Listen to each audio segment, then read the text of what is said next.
Welcome to Coffee and Contemplation with Susan Dunlop. Hello, I'm Susan Dunlop, a self-leadership coach and 3 Vital Questions facilitator living in Noosa, Australia. If this is the first time you've joined me, welcome. And if you've been tuned in before, thank you for coming back. People passionate about what they deliver to the world intrigue me and make me want to know what, how and why they do what they do.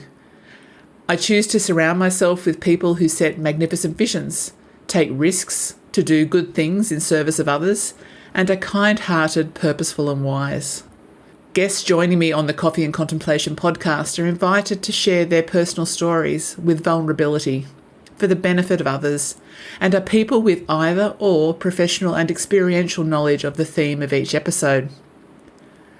Today's guest is Kim Korven, founder of The Conflict Queen, which was formerly The Gentle Way Divorce. Kim believes that divorce can be a gift for children.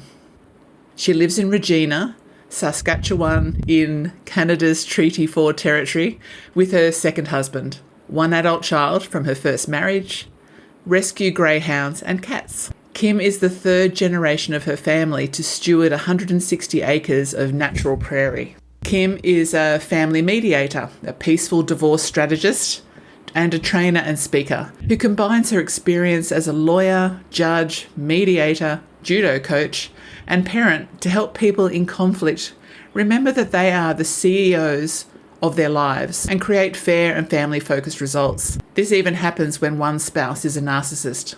Speaking of which, since our introductory chat a few weeks ago, Kim has spoken publicly for the first time on her experience in a relationship with a narcissist, not her husband, but a former partner. This will be a valuable discussion today. Based on that intro, we've plenty to cover, and we'll let the conversation flow one way or the other or both. Kim's a treat, and her message is one of hope, peace, and transformation. So let's get started. Welcome, Kim. Thank you, Susan. I'm so happy to be here. And thank you for that glowing introduction. I'm like, oh, wow. That is you. It was hard to come up with something short and succinct. There was so much that you've done. Well, we tend to just live without thinking, oh, I've done this and this and this and this. And so it was, oh, okay, yeah, this is true. So, Kim, I looked at your website and how you've articulated what you do. So I think let's start there and weave our way forward. I'm going to take a sip of coffee. If you wouldn't mind maybe just sharing that part. It feels better when it comes from the person who is doing the work rather than me just saying it. Well, it's interesting because I was raised to value my intellect. That was my role in the family. So I've tended to think, oh, I am my degrees, my 3 degrees, because I went back and got my master's in law after my divorce. And what I've realized doing this work is it isn't about those letters after my name at all. What happened, or even, the legal experience helps, but when I was thinking about ending my own marriage and I had practiced family law, I realized I was terrified of divorce. I remembered the family who had fought over spices. Wow. And so it's much more really about how I show up in the world and interact with people, and this deep empathy and strategic brain and building community. And it creates this space for people to be themselves without judgment. And the transformation, just lifting them up, is fabulous. And the judo element. So I was this fierce judo competitor. Here is my bronze medal from the Nationals when I was a kid, the 15 and 16-year-olds. And I keep it here to remember I can be fierce. But judo in English means the gentle way. So, the gentle way, divorce. And there's 2 main principles for judo, and one is mutual welfare and benefit, and the other one is maximum efficiency with minimum effort.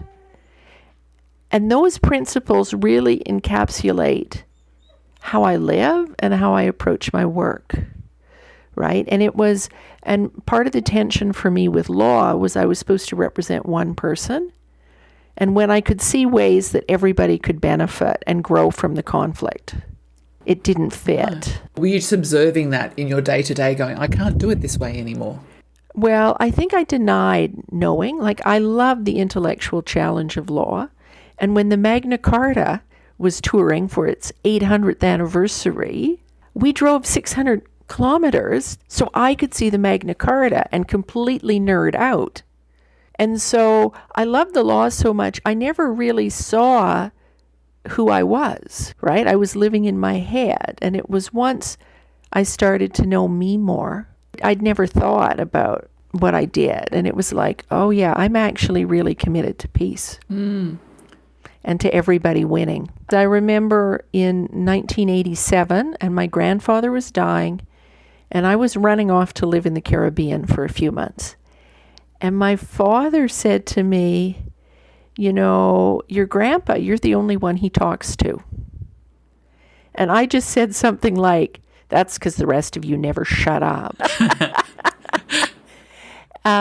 So the seeds were there, but they weren't being watered for a long time. And also you're very capable of saying what you feel. When I need to. But I mean, when I went to law school, I thought law was the perfect vehicle for solving disputes. And early on, my first ever trial, we won, and I'm ecstatic, like, this is the best. And my client was mad because the judge didn't award him the taxes. It was about building a fence. My client built the fence, and the landowner was supposed to reimburse him for the materials and then didn't want to.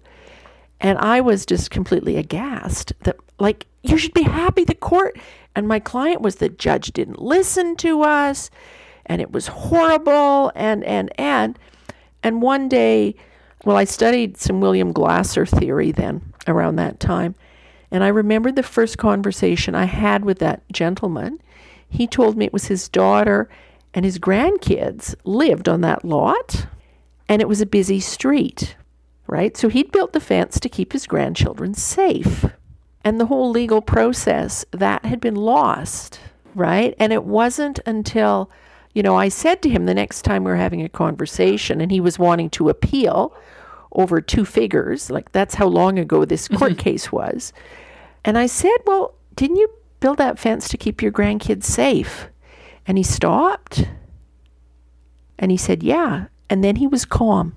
He was perfectly fine with the outcome. So that was one incident that started to shift my perception. And the other one was about the same time. And I was able, this baby lawyer, was able to send Christmas cards to my client list, my itty bitty client list. I had represented 4 gentlemen in an appeal of a labor standards matter. They represented themselves at the hearing. We lost at the appeal. 3 of them paid me. The 4th one didn't. Well, I wanted to sue him, and I knew he had this vintage muscle car. Okay. In his garage, I wanted to sue him and get a default judgment and send the sheriff to get that car. But I knew the partners would go, Kim, that's complete overkill. But that's what I wanted to do to him. And meanwhile, the Christmas card list, right? I was so thrilled. I wanted to send to his 3 friends. I didn't want to send to him, but I didn't want to appear like a jerk.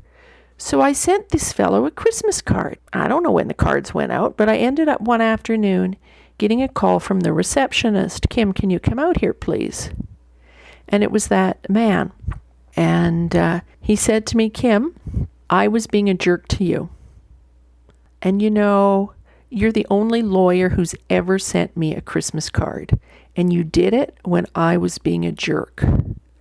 I am so sorry.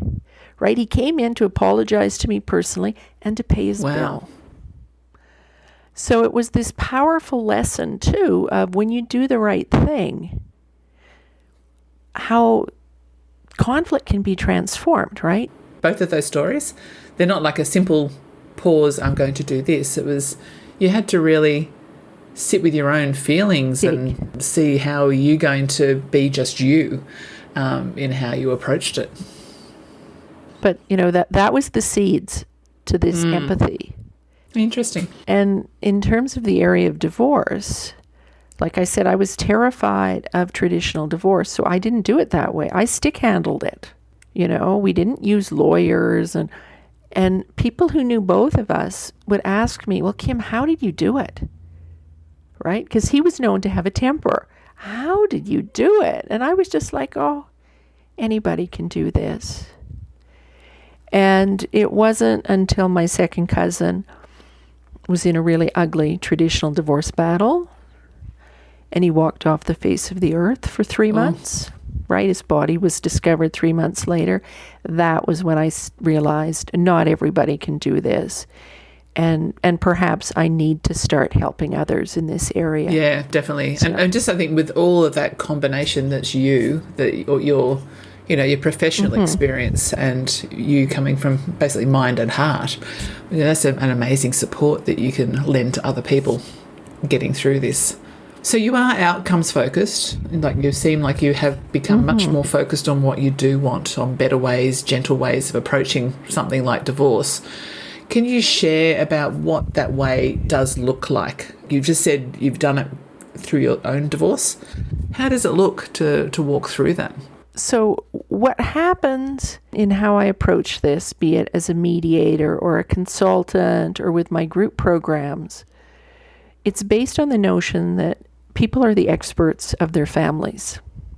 And that really law is just the government saying, what are the base standards for relationships, right? And when you think about divorce, well, that's a marriage is ending. It's a life event. And you think about child support, well, it's how are we going to pay for things for the children? Division of property, how are we going to divide our possessions? And when you treat people that way, and I actually spend time, we basically craft a eulogy of the relationship to help process the feelings, at the start. And it's a really beautiful thing. And people get really, really clear about what's important to them. And usually it's the children. And how can we do this in a way that benefits our children? And that's kind of at its base. Now, what's interesting, of course, when narcissism is part of it, is a narcissist always has to win. And a narcissist understands the traditional adversarial divorce court system. So they do very, very well in the court system. And what's really fun for me, and this is the old strategic brain, and it's part of the judo brain of using the other person's momentum against them, is helping to figure out, what does this other person really want? The traditional approach when you have a narcissistic partner and you're ending the marriage is, I just want to get this done. I'm going to be reasonable and fair, and then they'll be reasonable and fair, and we will be done. But in reality, what happens, if you start out reasonable and fair, this other person has to win, and so they're going to make you take less. And if you've started with your baseline, there's no place to move, and you end up very, very unhappy. And, like I actually work with my clients about what's going to be important for this person. And are there some issues that really don't matter to you, but you can get excited about so that we have them in the mix to protect what's really important to you so that there's room to move? The more you can get people in discussion, the more likely you are to get a settlement. So it's actually quite fun. Yeah, interesting. So is it a narcissist really just wants your reaction? They don't want to close necessarily. They want a reaction from you. Is that what a narcissist is like in a divorce? Well, they need to win. They need to be in control. And I mean, the most dangerous, of course, is coercive control. We call them all narcissists, but that's when it gets very, very dangerous. Okay. Right? It's just a really beautiful thing to work with somebody who is a complete hot mess at the start, and can hardly trust, like, what kind of toilet paper to buy. To be able to be making these decisions and standing in, oh yeah, he's doing this again. Well, whatever, that's right. It's a really beautiful quite a transition, isn't it? I think, often people sort of focus on what the goal is, and like as if there is like a golden ticket at the end of going, done, I've got the divorce. But the feelings are such a big part of it, aren't they? Even grief would be in there. Oh, it's huge. Yeah. Yeah. And I mean, and of course the tendency is when you've had difficulty communicating with somebody and they don't treat you nice, it's like, I don't want to talk to this person. We'll go to lawyers right away. Yeah. Well, that just amps up the conflict. And lawyers have their place. Like, you need to know what your legal rights and responsibilities are so you can make really good decisions. But there's a healing if you and the other person can actually talk. And the grief is really real. And that's part of why I have people almost craft a eulogy. Yeah, how beautiful. I've also created a divorce ritual that I do with my clients, because all significant life events have a ritual except divorce. Going to court is not a ritual where people are actively participating. The lawyers actively participate, right? And basically you're silenced because it's your lawyer who speaks for you. So the ritual is a powerful.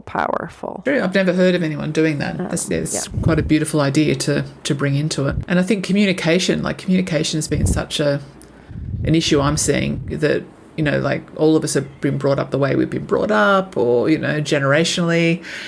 And communication isn't a strong element in a lot of relationships. So if you've already come from a space of not even been able to navigate what you could have before the divorce became the obvious solution, that's a really tricky path to try and travel by yourself without someone like you who's coming from the space you're coming from. Well, and it's interesting, of course, because we all respond. Most of us, our natural response to change is it's difficult. It's hard. I feel awkward. I feel stupid, right? And we get angry. And what happens, you know, divorce is a significant change.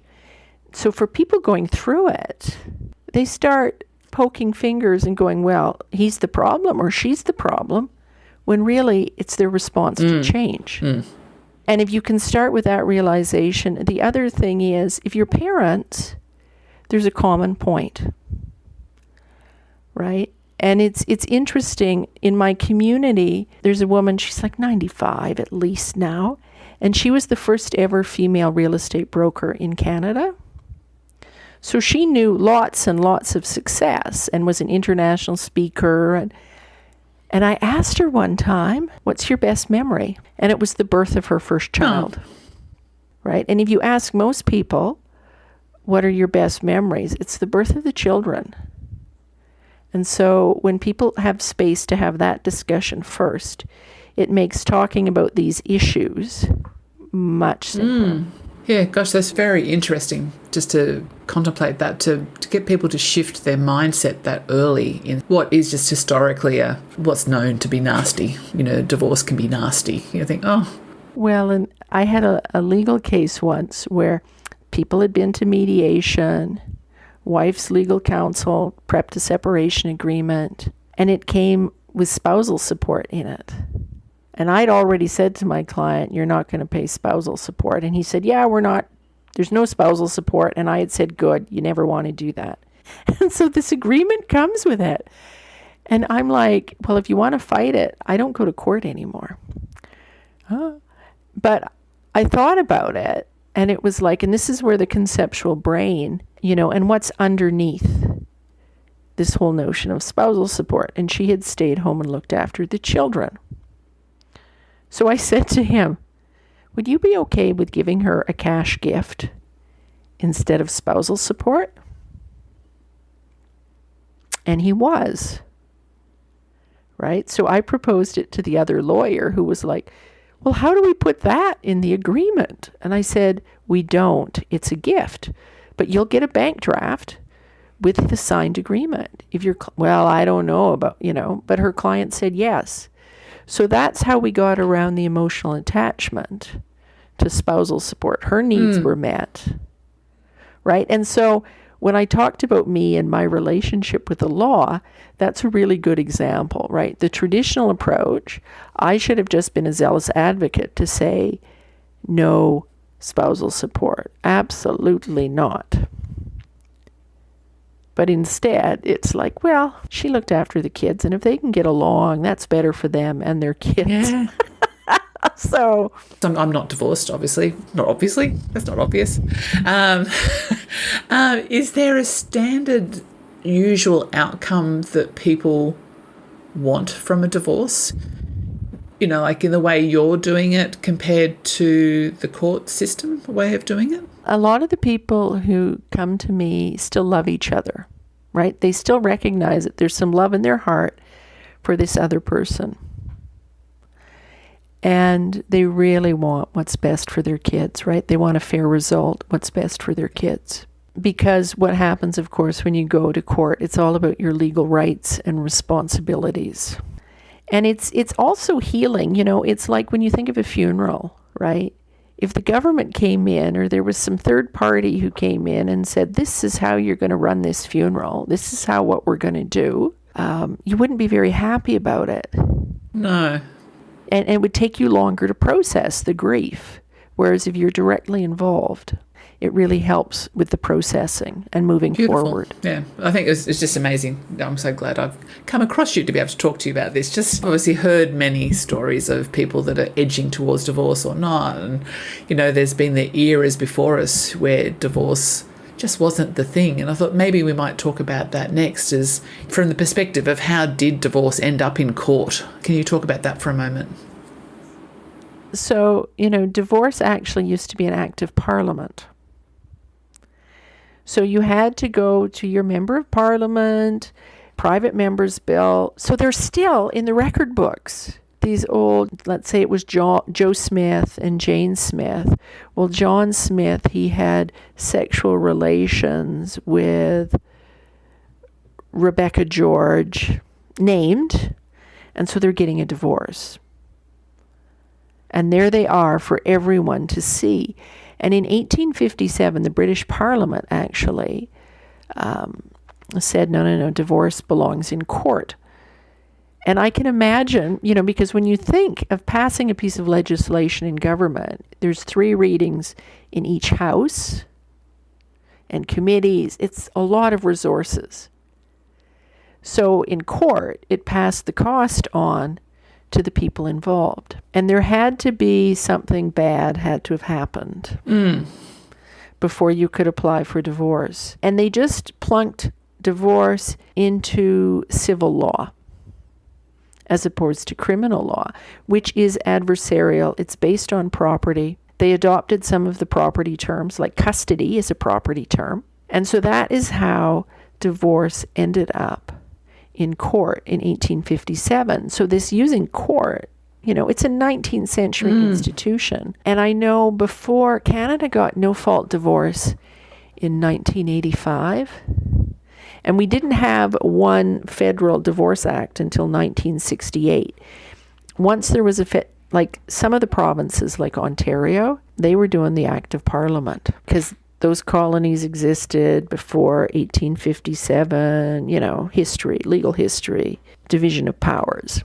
So that's how we ended up in court. And of course, when you go to court, you know, like if you and I are in an automobile accident and I run into you and total your car and you end up with whiplash, your statement of claim is saying, well, Kim was on her phone, she was speeding, all of these things.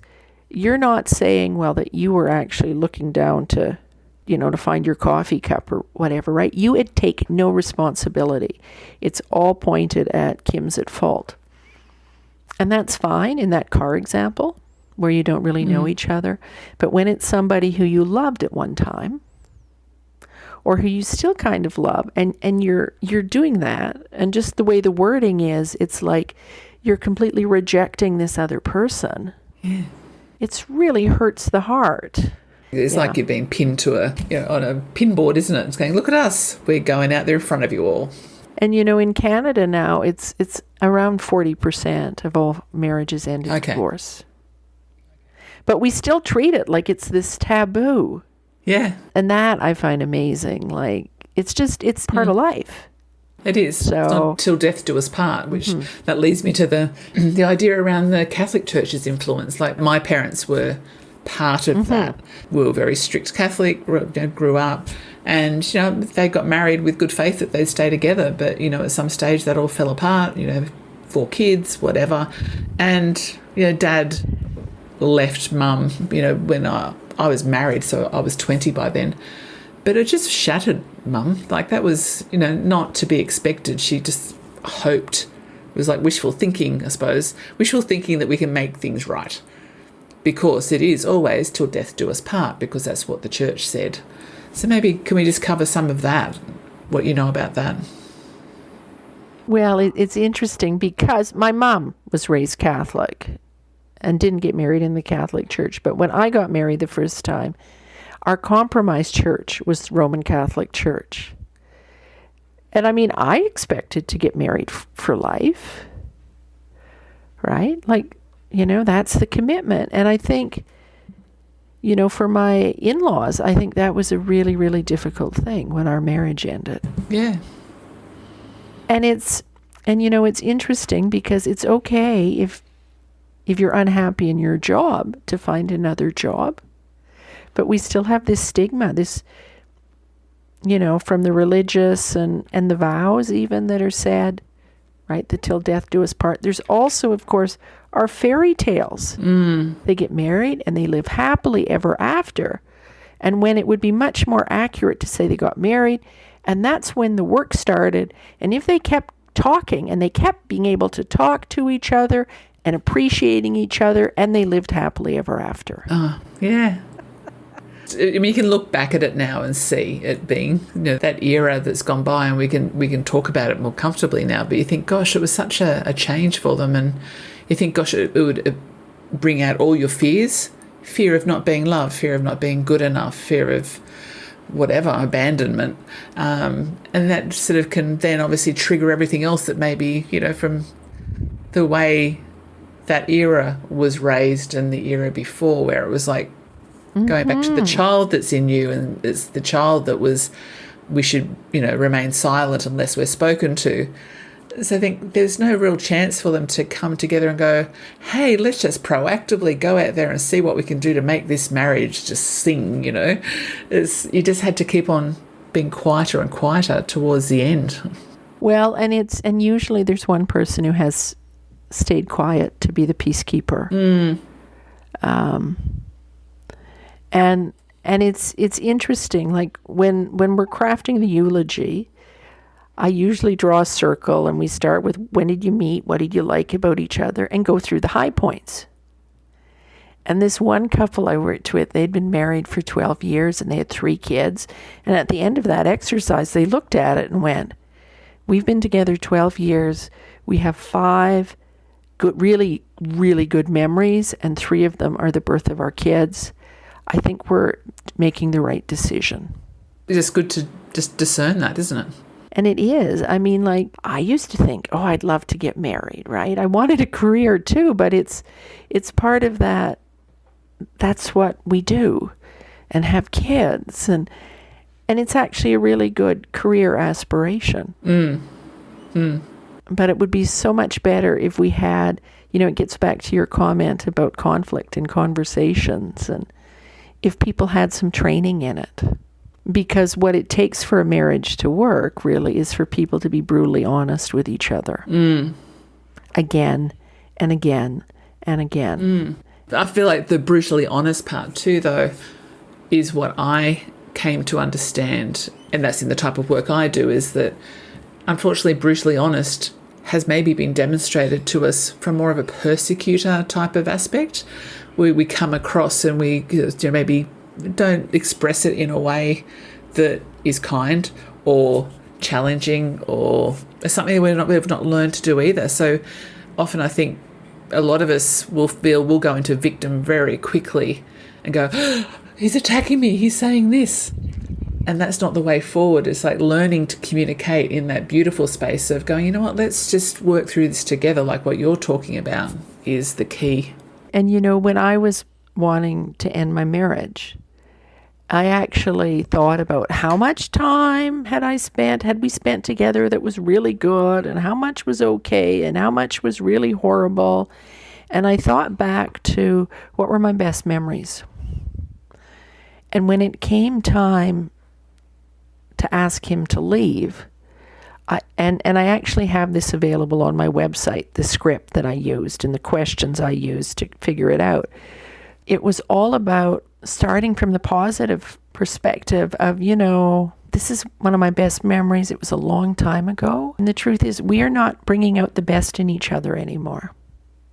And that isn't fair to us, and we're not setting a good example for our children. They deserve more. I could have said, you're a complete jerk. I can't stand the sight of you, right? Which is, I think, what some people say.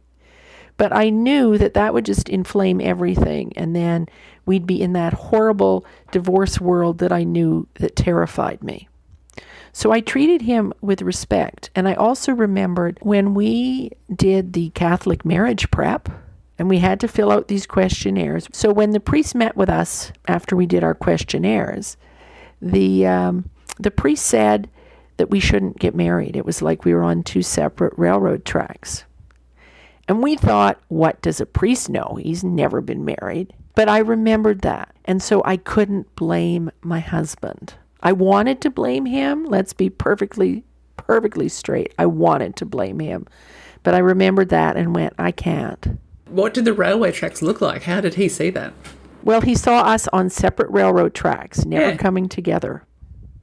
Right? That was the analogy he used. So just that we were two very different people very different people. So from experience, he could see that. Interesting. Or from the results of the questionnaire, I get, so. Wow. Go priest. Gosh, okay. But about the whole thing, about how you communicate this is so important. It all comes down to communication, doesn't it? And if you can't communicate comfortably just between the two of you, at least if you've got someone to be that guide or mediator, if that's the key. And one of the things that fear does to us that makes me so sad is the parents who turn their children into confidants. Oh, yeah. Right? Because mom and dad, you're the adult. The child is not responsible for your emotions. And you're just creating way too much stress and putting them in the middle. And it always, always breaks my heart when I hear a parent, when I know that's happening.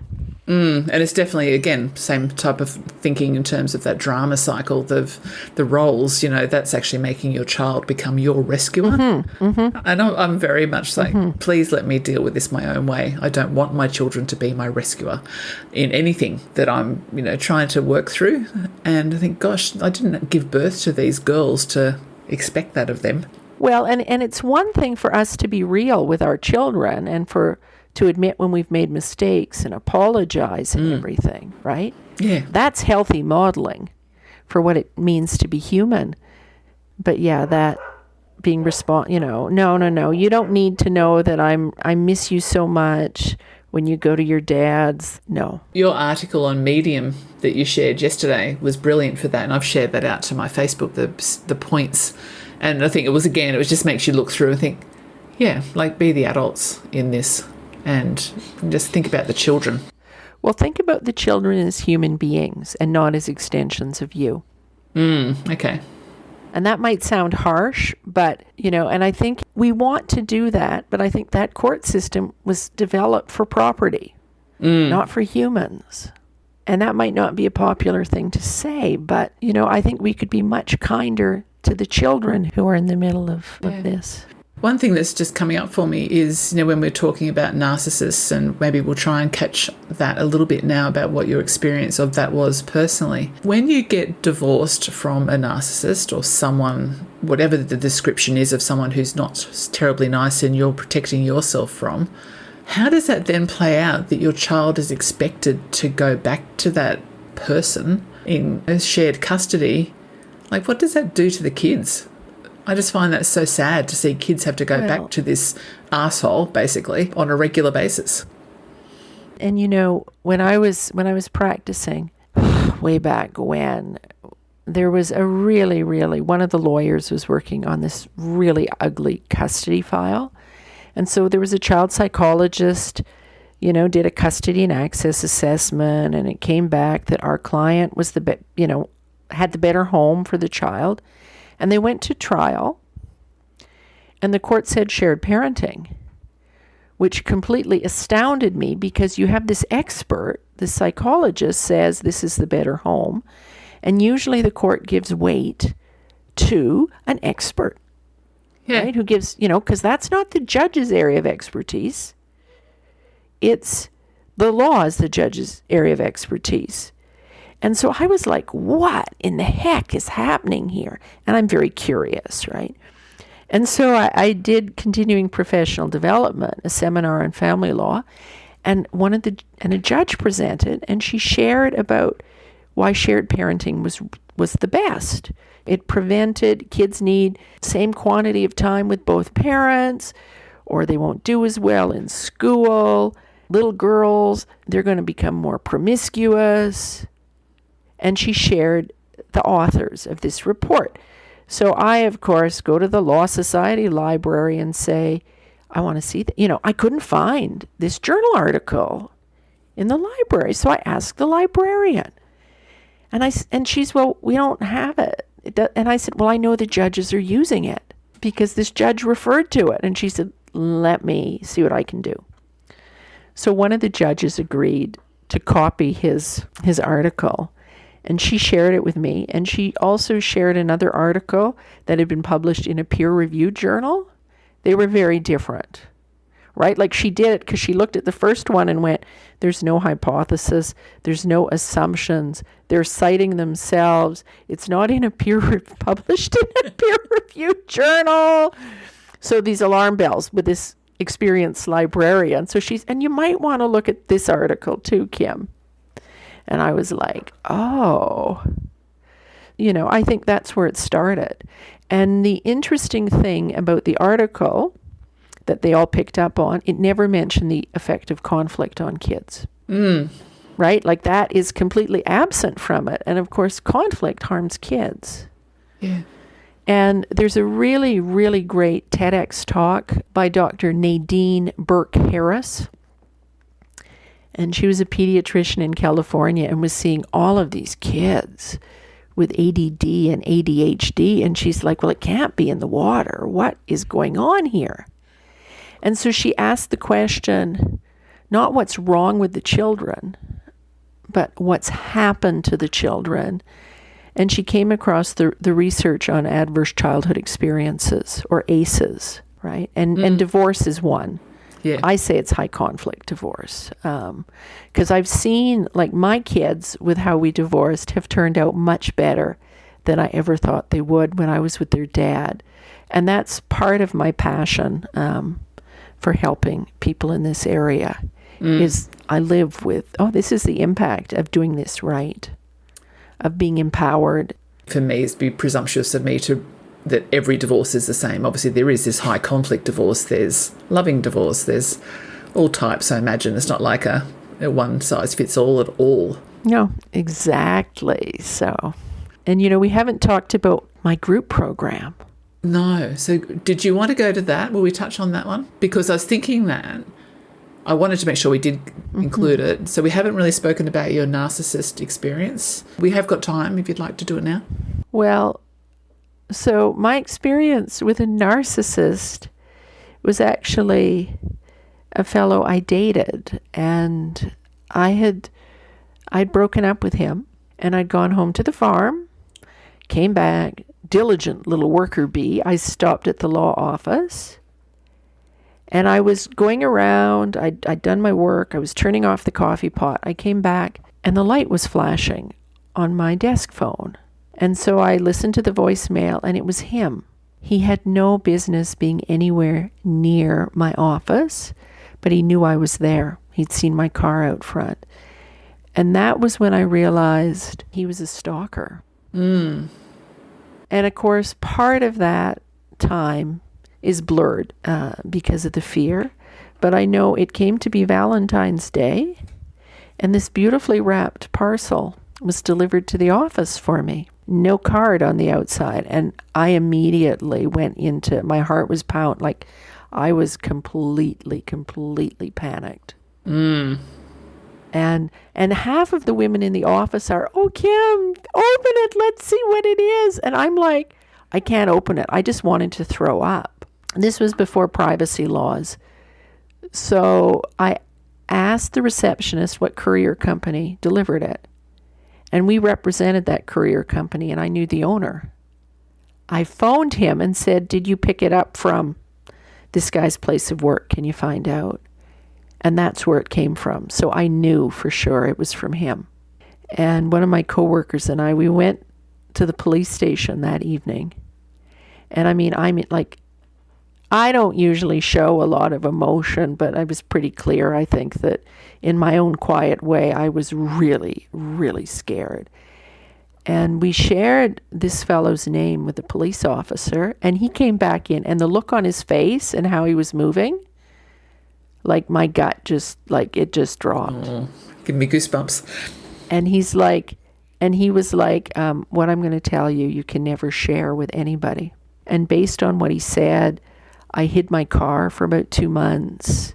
I immediately changed the locks where I lived. And he also said, give him back absolutely everything that's his and everything he's ever given to you. Everything he has of yours, it's gone.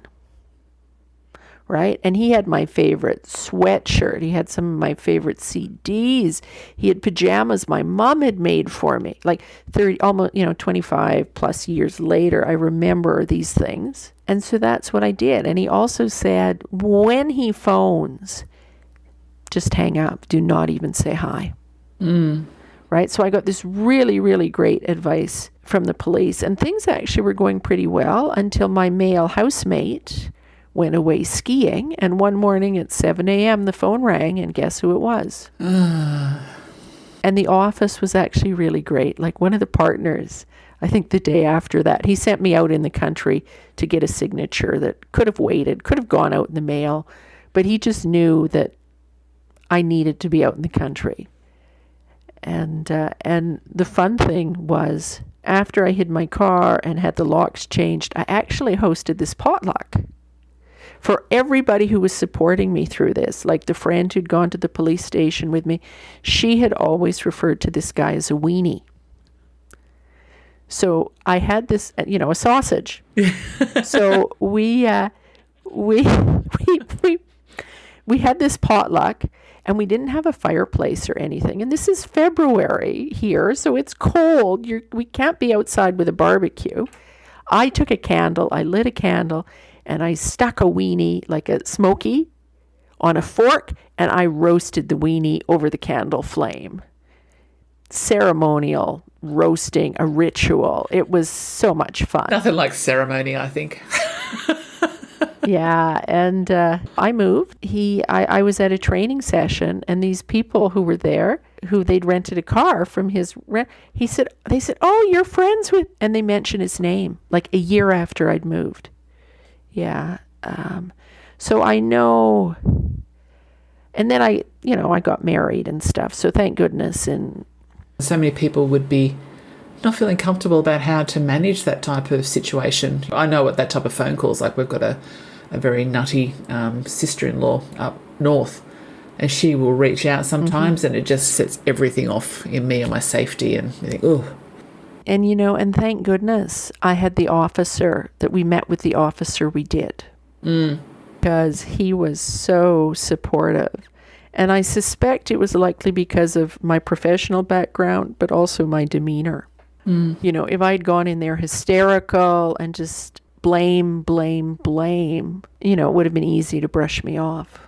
Exactly, which I think unfortunately may be the case a lot too, which would be a sad thing to think that, position makes a difference. We won't go there.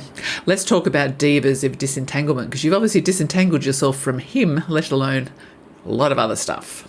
Tell me about it. That's a program that you're running, and is it available globally? How are you running that?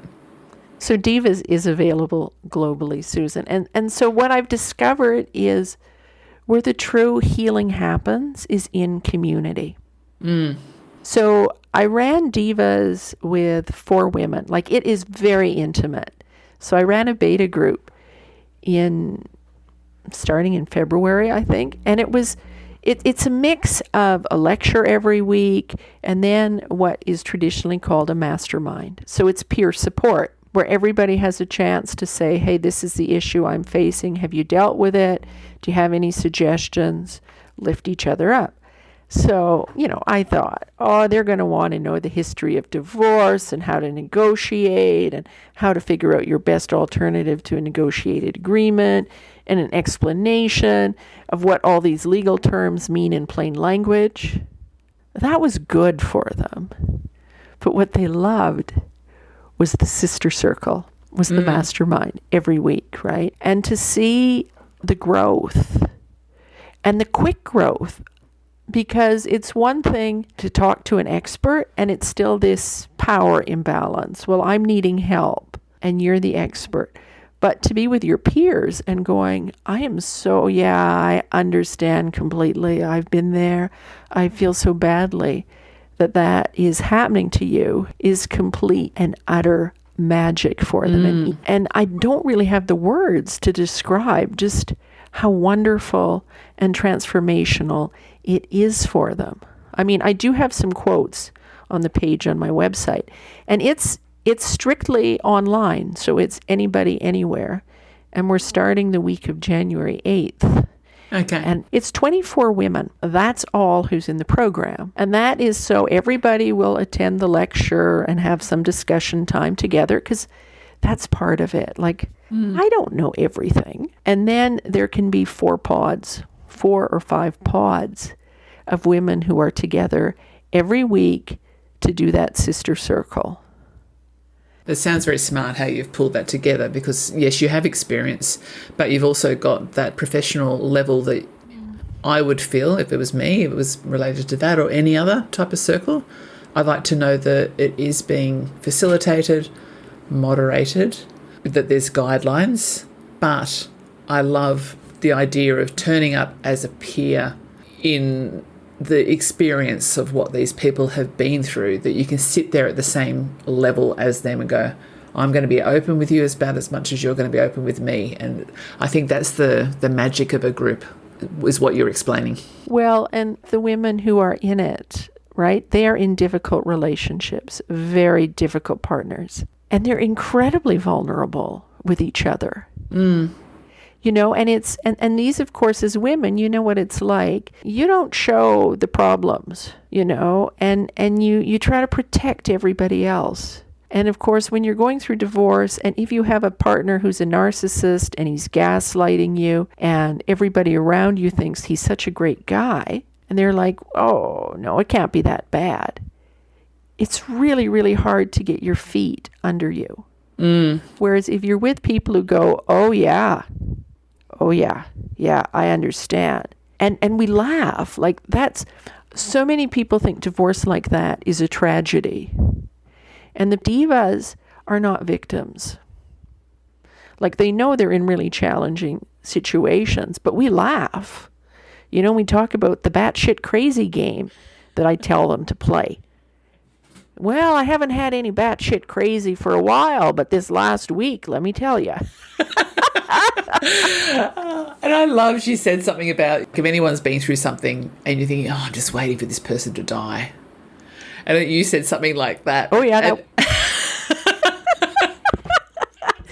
So, it's interesting you mentioned about just wishing he'd die, right? Like, that is a solution to the conflict, because that was me in the last couple of years of my marriage. And I remember thinking, he liked to ride his bicycle. And I remember thinking, oh, if he just, get hit by a truck riding his bicycle on the highway, and I would get the life insurance, and that was the perfect solution. Like, I just thought it was elegant and easy.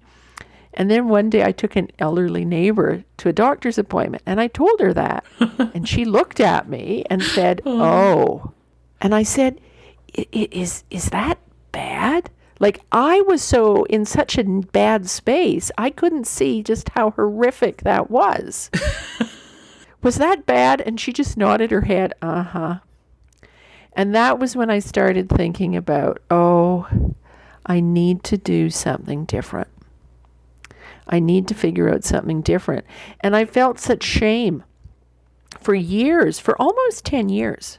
No, I bet it was 10 years, that I had thought that would be a really good solution. And so I never shared it with anybody until the summer of 2016, and I was running an in-person divorce support group once a month, and I shared this with the women one session, and they all had similar stories. And the shame then just evaporated. All of a sudden, I knew I was human, and that was a completely human reaction. That's what people get in divas. That's a gift, isn't it? Because it's okay to have these thoughts, just to be able to share that with someone and laugh about it. That makes you just feel human, that you're not nuts, is pretty amazing, isn't it? Well, and I'm so thankful it didn't happen. My kids have a dad, and they've got a really good relationship with their dad. Yeah. And he's a decent human being, and it was just the two of us being together. That didn't work.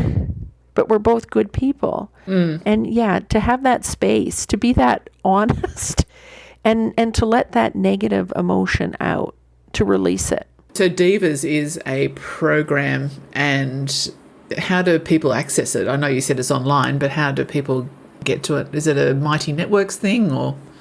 No, it's I'm doing it on Zoom right now. Okay. So it is the registration page. There's a tab at the top of my website, Divas. So people can get on there. Turn up live. It's not a recorded type of situation. The lectures are going to be recorded. So if people can't make the lectures, then of course they have access to it. But the sharing circle is too deeply personal. There's no recordings. No, okay.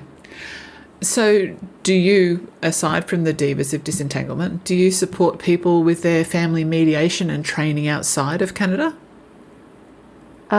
I haven't to date because, of course, there's court requirements. Well, I shouldn't say that. I have done mediation with people in the United States. I just would have thought it would have been not so much the legal, but more of a coaching facilitation aspect to it.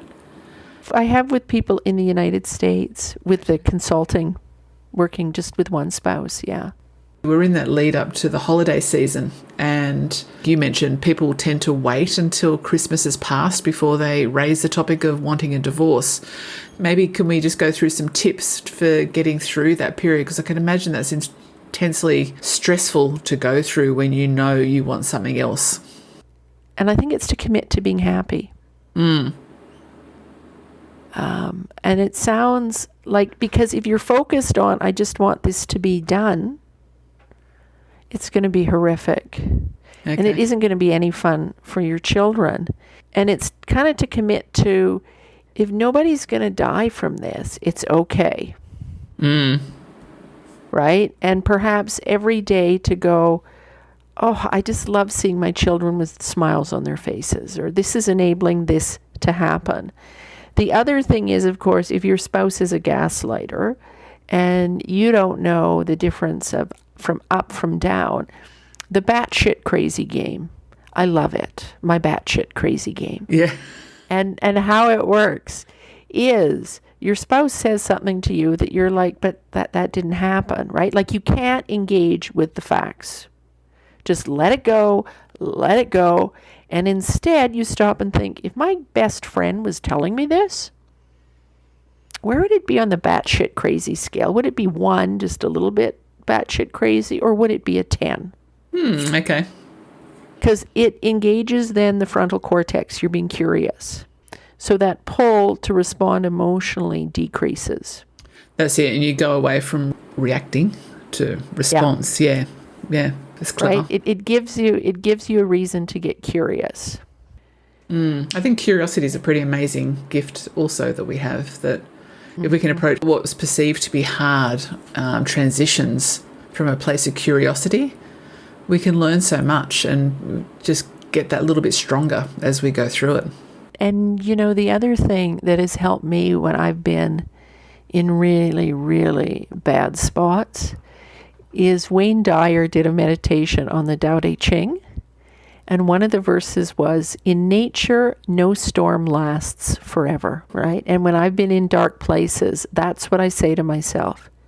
In nature, no storm lasts forever. This isn't going to be forever. Treat this like a dream. It's okay. Okay. And I'm just thinking, the other thing that would actually be really useful to help cope, if people are thinking, yeah, I'm interested in divas, is you sign up before Christmas. Okay. Because then you've taken action, and that takes some of the pressure off. Yeah, it's a nice feeling, that, isn't it? Feeling that you've reached Yes. out and you've got that, your hand on the framework of some type. Thinking, okay, I've got something to support me. I know I'm walking with that support. Yeah. Yeah, I like that. Okay. So we're going to wrap up in a minute.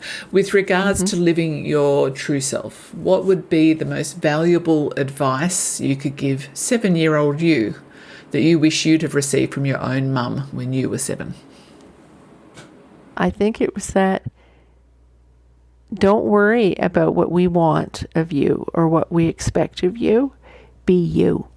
Our expectations are based on how we grew up and were raised. Be you. It's okay.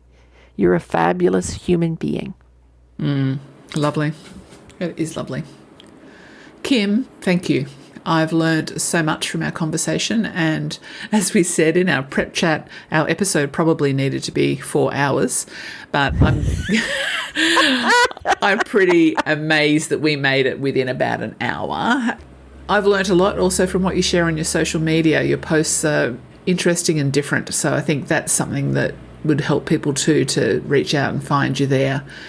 So listeners, seeing this is an audio podcast, I'll share with you that I'm recording this in the morning here in Noosa on a day that has an extreme heat warning. The morning sun is blocked by my curtains, otherwise I'd be blinded and cooked. Kim's smile is genuine, and it makes me feel so comfortable to be in her presence. She's beaming.